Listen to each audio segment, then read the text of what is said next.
سيام شهر به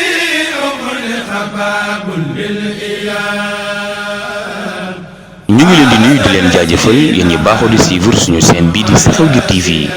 di leen ñaan ngeen yokk seen ay abonné te bu leen fàtte di bës cloche notification bii mën a tax ngeen am suñu yeneen vidéo jërë ngeen jëf.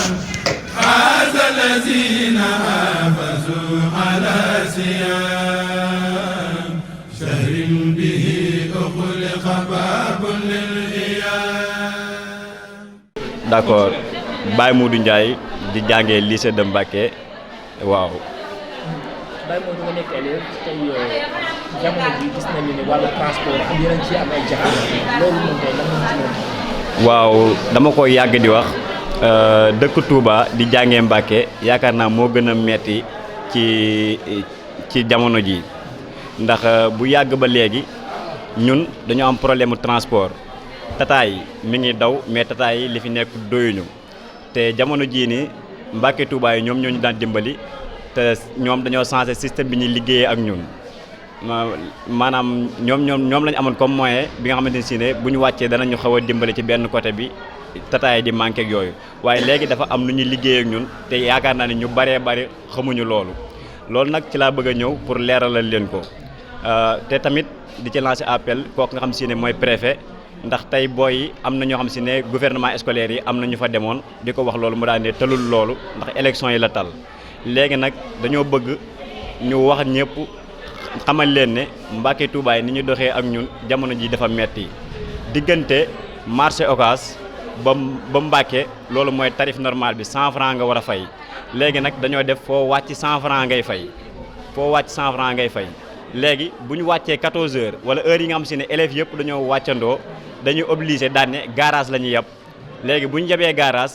nga wàcc garage yow mi jëm marché Ocass da ngay fayaat 100 francs muy 200 francs te boo gisee ñu di ko wax ni élèves yi bari nañ dañu am problème mu transport te yaakaar naa ne école yi Mbacké yi bu dee 100 pour cent 75 pour cent yëpp Touba lañ dëkk di jàngee Mbacké kon problème mu transport bi instant yi ak pass bu métti bi mooy li nga xamante si ne moo ñu tax a jóg ñu ne woon nañ ko jàllale. non gisaguñ benn responsable boo xam si ne jóg na pour jàppale ñu ci tey jii nii gouvernement scolaire yi am na ñu demoon ci préfet waaye daf ne tëlul ñi nga xamante si ne ñooy élèves yi jamono ji élection yi la tal te man nag biñ ko waxee nee naa leen bu fekkoon ne élection yi dong la moom la tal kon ba élection yi ñëwee bi campagne yi commencé dañoo waroon a arrêté cours yi jàng bañ a am ba élection yi jàll comme que bu élection amee duñ tal li nga xam si ne mooy éducation bi dañ ko waroon a arrêté waaye du ñu bàyyi pass bi metti na te ñëpp mënuñu ko problème mu transport dañ koo yàgg a dund diggante Touba ak Mbacké te nee na élection yi la tal tëlul élèves yi kon damaa jàpp ne bi campagne bi commencé dafa waroon a tëj école yi ñu tëj école yi bañ a jàng ba nga xamante ni si ne élection yi jeex na ba mu tal ñu door a jàngi. ci loolu est-ce que yéen élèves yi par exemple def ngeen bloc pour maanaam dem ci ñi nga xam ne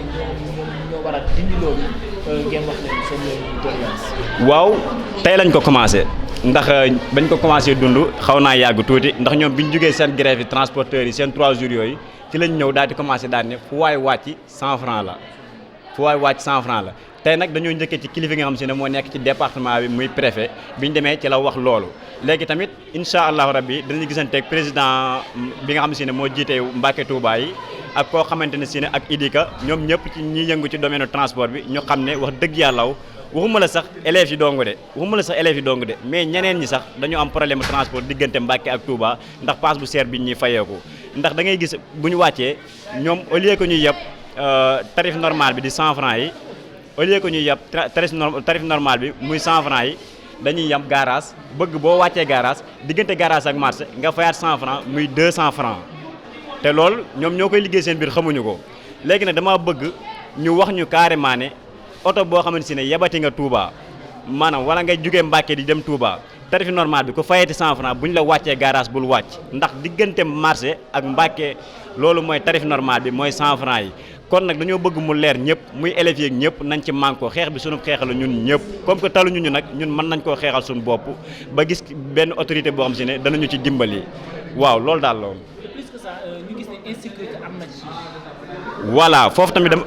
foofu tamit dama ciy ñëw insécurité dafay am ndax tey jii billaahi wallaahi laasim laa lay waatal ne Mbacke Touba bi ma yéeg man mi damaa lang emprunté bi ma ko laaj dama ne ko yéen ñaata ngeen ne langal mu daan ne minimum 8 personnes ci marche à pied minimum 8 personnes te buntu cinéma bu ñu fa dajee ñun élèves yëpp di taxaw booy yëpp dañuy sàcc seen téléphones yi ak xaalis yi nga xam si ne moom lañ dox ndax foofu noonu dafa dem ba dafa bëri ay sàcc ak ay yëpp gars yi seen lépp la ñuy jël voilà boobu ba léegi nag ñoo ngi koy ñaxtu mais gisuñu kenn koo xam si ne dimbali ñu. waaw liñ bëgg nag mooy ku ñu ci jàppale teel ñoo wax ak borom Mbacke Touba yi ñu wàññi paas bi delloo ko fa mu nekkoon te tamit buñ ñu mënee dimbali ci côté insécurité bi ndax Mbacke Touba yi li ñuy yab dafa ëpp plus de 8 personnes nga bëgg koo teg ci marche à pied loolu tamit normalul te xam naa ne gars yi li tax ñu di ko def mooy dañoo amul solution ndax xam naa ne loolu du yëfu intellectuel mais administration dafa am lu muy liggéeyee bu leen laa heure nangam